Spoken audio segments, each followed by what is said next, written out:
O ayan mga karep, naiwan po ni Iwa yung duyan, kaya babalikan po niya mga karep. Tapos ayan po si Billy, tapos si Reggie mga karep. Sila po ang kasama namin ngayon.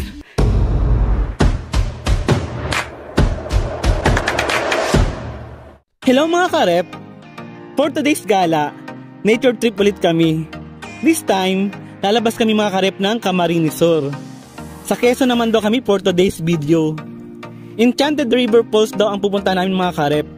Sakop na daw ito ng Ginayangan, Quezon. Akala ko nga mga karep, sakop pa ito ng Bagong Silang, Tagkawen, Quezon. So hanggang dito na lang daw kami mga karep. Dito na kami magpapark ng mga motor namin.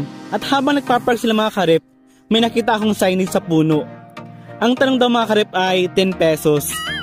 Ang turo daw ay 20 pesos. At pagsasamahan daw mga karep ay 50 pesos. Nakakatawa yarn. So after namin matawa mga karep, kami ay lalarga na. Okay na din siguro itong lagi akong sumasama sa mga ganitong trip mga karep. Dahil bukod sa nawawala ang sakit na pinadaman niya, pinagpapawisan pa ako ng wagas. Kung hindi nyo kasi mga karep natatanong, sa ibang paraan na lang lagi ako pinagpapawisan.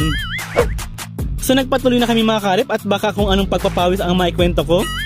May ilong na din kami nadaanan mga karep. 2 ilaw daw ang dadaanan namin bago namin marating yung Enchanted River Falls. Ganda din ng mga tanawin dito mga karep, tapos yung hangin ang fresh. Sana all fresh. Fast forward na natin mga karep. Nasa pangalawang ilog na kami. Nagpahinga muna kami ng very light pagkaahon namin kasi hinihingal na talaga ako. Habang nagpapahinga kami mga karep, bigla akong may naramdamang kirot ng kahapon. May sugat pala ako sa paa. Hindi ko alam kung anong nakahiwa mga karep. Hindi ko kasi naramdaman, siguro sa paglalakad namin. Ganito ba talaga pag lagi nasasaktan? Wala na nararamdaman? Fast forward na ulit natin mga karep, kasi baka mayak na naman ako ng walang tunog.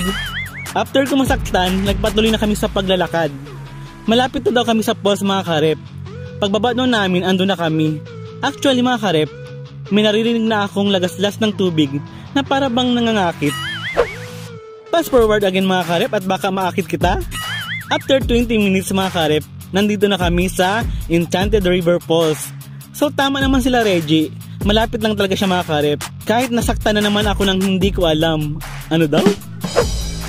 At nagkabit na din sila ng duyan mga karep. Habang sila mga karep ay busy sa pagkakabit ng duyan, kami naman ni Uwa ay mga inang rambutan na nabili namin sa daan kanina mga karep habang papunta kami dito.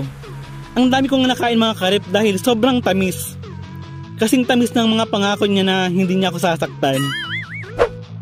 After namin mga inang rambutan mga karep, nagyabangan muna kami. Pinag-usapan namin dyan kung bakit ang unfair ng mundo mga karep. Bakit kung sino pa yung nagmamahal, siya pa yung nasasaktan? Kanta yarn?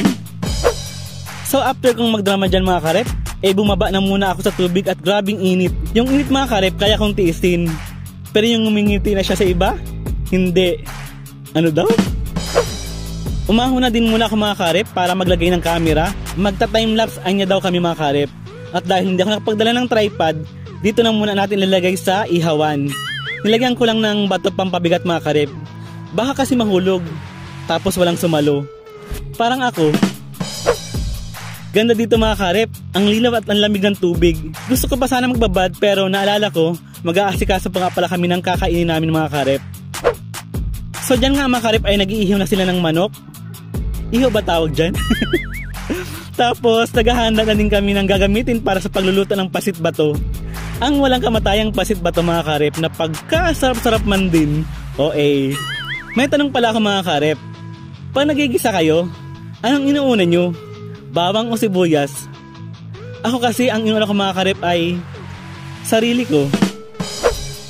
Mag-fast forward ulit tayo mga karep at baka kung ano namang maiuna ko. So in-enjoy na namin dito ang paliligaw mga karep. Hindi na ako nakapag-video habang kumakain kami kasi bukod sa gutom na kami nasasaktan pa ako. Hanggang kailan kaya itong sakit na ito mga karep? Hanggang kailan kaya ako iyak ng walang tunog?